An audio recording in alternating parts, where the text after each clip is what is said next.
আমরা মিষ্টি খাই বা না খাই আমাদের ঘাড়ে সেই দায়টা এসেই পড়ে। আর ২০১৪ সালের নির্বাচন আমাদের খুবই খুবই তিক্ত একটি অভিজ্ঞতা এবং সেই অভিজ্ঞতা আমাদের এমন তিক্ত অভিজ্ঞতা যে পুরো বাংলাদেশের প্রেক্ষাপটে আমি বলব যে মানুষকে থমকে দাঁড়াতে হয়েছিল, কারণ বাংলাদেশের সার্বভৌমত্ব প্রথমবারের মতো প্রশ্নের মুখে পড়ে। আপনি প্রশ্ন করতে পারেন যে ২০১৪ কেন বাংলাদেশের সার্বভৌমত্ব প্রশ্নের মুখে পড়েছিল এ কারণেই যে তখন কংগ্রেস ছিল ভারতের ক্ষমতায় এবং কংগ্রেসের থাকা অবস্থায় কি করে এরশাদ সাহেবকে পররাষ্ট্র সচিব সুজাতা সিং, ভারতের পররাষ্ট্র সচিব বাংলাদেশে আসে, এরশাদ সাহেবকে বাধ্য করে একটি অংশগ্রহণমূলক নির্বাচন দেখানোর জন্য, কারণ তখন এরশাদ অংশ না নিলে আসলে বিরোধী দল খুঁজে পাওয়া যাচ্ছিল না। আওয়ামী লীগ একক দল হিসেবে এখন আসলে নির্লজ্জতাও তো আস্তে আস্তে অভ্যস্ত হয়ে যাওয়ার একটা বিষয় থাকে। আওয়ামী লীগ এখন একা নির্বাচন করে এই নির্লজ্জতার সাথে মোটামুটি অভ্যস্ত হয়ে গেছে। আওয়ামী লীগ বনাম আওয়ামী লীগ বনাম তারা তো বলছে জনগণের সমর্থনে তারা ক্ষমতায় আছে। নিশ্চয়ই তারা তো এটা বলবেই, যেমন মোদি নিজেকে পরমেশ্বর দাবি করা শুরু করেছিল শেষের দিকে।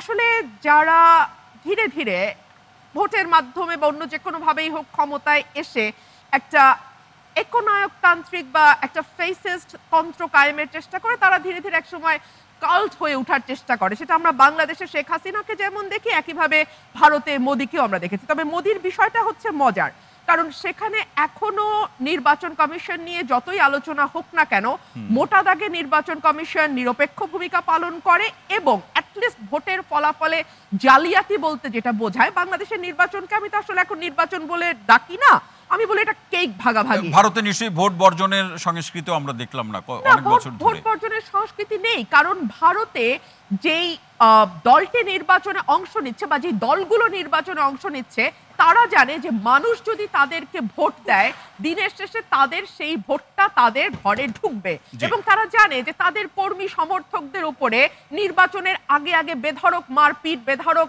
মামলা, বেধড়ক জেলে পোড়া ইত্যাদি ইত্যাদি ঘটনাগুলো ঘটবে না।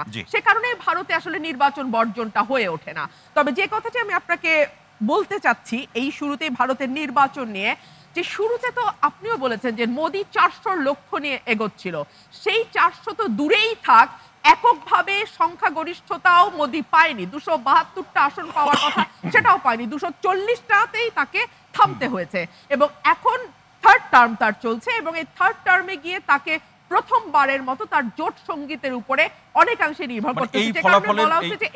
ভারতের নির্বাচনের মোদির যে দল তার যে ফলাফলের প্রেক্ষাপটে বাংলাদেশের রাজনীতিতে কোনো উপসংহার টানতে চান কিনা আপনি? মোদি যেভাবে গত ১০ বছর চালিয়েছে এবং যেভাবে তার ইচ্ছাই ভারতের নীতিতে পরিণত হয়েছে, নির্বাচনে বাংলাদেশের কি ছাপ পড়তে পারে সেটা নিয়ে আলোচনা করছি। আচ্ছা, ভারতের সাথে বাংলাদেশে বর্তমানে যে সরকারটি আছে তার সম্পর্কটা বিশ্লেষণ করবার জন্য আমাদের ঠিক খুব পিছনে গিয়ে গঙ্গা চুক্তি, তিস্তা চুক্তি কিংবা বর্ডার কিলিং এই আলোচনাগুলোতে না গিয়েও কিন্তু আমরা সরকারি দলে যারা বড় বড় কর্তা ব্যক্তি আছেন তাদের যদি রিসেন্ট কিছু মন্তব্যের দিকে তাকাই খুব স্পষ্ট হয়ে যায়। চান ভাই বলছিলেন যে এই সরকারটি নাকি সমমর্যাদার ভিত্তিতে বন্ধুত্বে বিশ্বাস করে। আমি এই সরকারের একেবারে সেকেন্ড ম্যান, আমাদের সড়ক ও যোগাযোগ মন্ত্রী যিনি আওয়ামী লীগের সাধারণ সম্পাদক এবং যিনি বর্তমানে পররাষ্ট্রমন্ত্রীর দায়িত্ব পালন করছেন, সেই হাসান মাহমুদের কিছু উক্তি আপনাকে বলি। বলা হচ্ছে নির্বাচনের ঠিক আগে আগে দিল্লি আছে, আমরা আছি, দিল্লি আছে, এটা তো আপনারা সকলেই শুনেছেন। আমেরিকার ভারতকে দরকার, ভারতের আমেরিকাকে দরকার। ঠিক এই উক্তিটি করেছিলেন আওয়ামী লীগের সাধারণ সম্পাদক। তার সঙ্গে সুর মিলিয়ে পিনাক রঞ্জন চক্রবর্তী, যিনি বাংলাদেশে ভারতের হাই কমিশনার ছিলেন এক সময়, তিনি একটি বইয়ের মোড়ক উন্মোচন অনুষ্ঠানে গিয়ে বলেছেন যে তিনি নিশ্চিত যে ভারতের কঠোর অবস্থানের কারণে বাংলাদেশের নির্বাচনের আগে ঢাকায় নিযুক্ত মার্কিন রাষ্ট্রদূত কার্যত আত্মগোপনে চলে গিয়েছিলেন।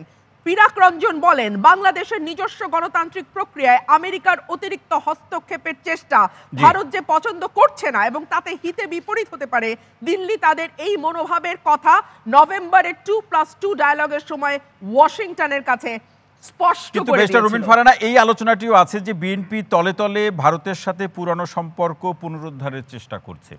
তলে তলে কথাটা না আমাকে আবার আওয়ামী লীগের সাধারণ সম্পাদকের চেহারা মনে করিয়ে দিচ্ছে। করেন, উনি মনে করেন, বলেছিলেন অসুবিধা নেই, জি। যে তলে তলে পিটার হাসের মুরব্বীদের সঙ্গে আমাদের আপোষ হয়ে গেছে। এই যে তলে তলের বিষয়টা না, এটা সবসময় আওয়ামী লীগের ঝুড়িতেই থাকবে। আওয়ামী লীগই এই তলে তলে রাজনীতি, তলে তলে আপোষ, তলে তলে ইলেকশন, তলে তলে ভোট, তলে তলে রাজনীতি, তলে তলে কূটনীতি, এই তলে তলে বিষয়টা না আওয়ামী লীগের সাথেই সবচেয়েতে ভালো যায়।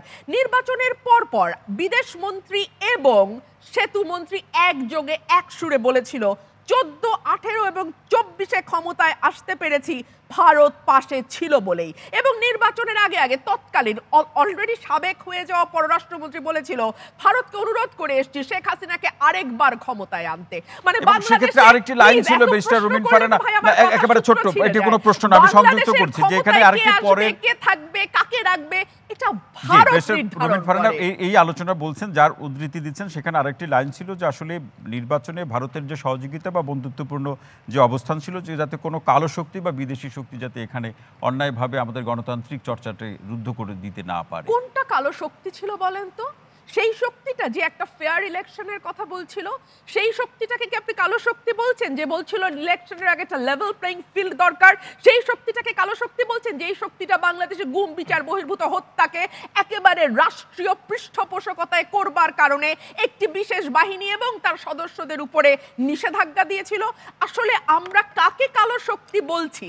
দেশের মানুষের বিরুদ্ধে এবং দেশের বিরুদ্ধে যেই শক্তি যায় সেটাকেই কালো শক্তি বলে ধরা হয়। সে কারণেই সম্ভবত বাংলাদেশের মানুষ তার নেক্সট ডোর নেইবারকে বিশ্বাস করতে পারছে না। এবং এই ইলেকশনের ফলে যেটা হবে, যেটা আমরা মনে করছি, একটা ব্যালেন্স এসছে ক্ষমতায় ভারতে, এবং এই ব্যালেন্স আসবার কারণে মোদির সেই যাচ্ছে তাই করে ফেলার যেটা একটা ব্ল্যাঙ্ক চেক মোদি পেয়েছিল, সেটা সম্ভবত আর কাজ করবে না।